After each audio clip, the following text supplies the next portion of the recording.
ఒక చిన్న గ్రామంలో దీపు అని చిన్న అబ్బాయి ఉండేవాడు. అతనికి పెద్దగా డబ్బులేదు, కాని మంచి మనసు మాత్రం చాలా పెద్దది. ఒక సాయంత్రం గ్రామమంతా చీకటిలో మునిగిపోయింది. వర్షం వల్ల కరెంటు పోయింది. పిల్లలు భయపడ్డారు, పెద్దవాళ్లు ఆందోళన చెందారు.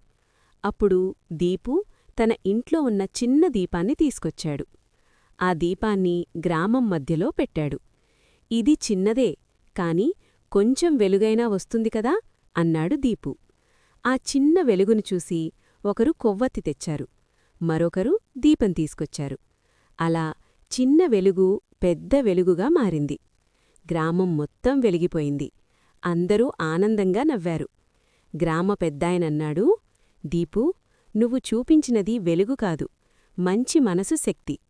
దీపు నవ్వుతూ నిలబడ్డాడు. ఆ రోజునుంచి గ్రామంలో అందరూ ఒకరికొకరు సహాయం చేయడం మొదలుపెట్టారు. నీ మంచి పని ఎంత చిన్నదైనా దాని ఫలితం చాలా పెద్దదిగా ఉంటుంది. మంచి స్టోరీసు రోజూ కావాలా? అయితే ఇప్పుడే మ్యావ్ మ్యాన్ ఛానల్ని సబ్స్క్రైబ్ చెయ్యండి. మీ సపోర్ట్తో ఇంకా చాలా మంచి స్టోరీస్ తెస్తాం.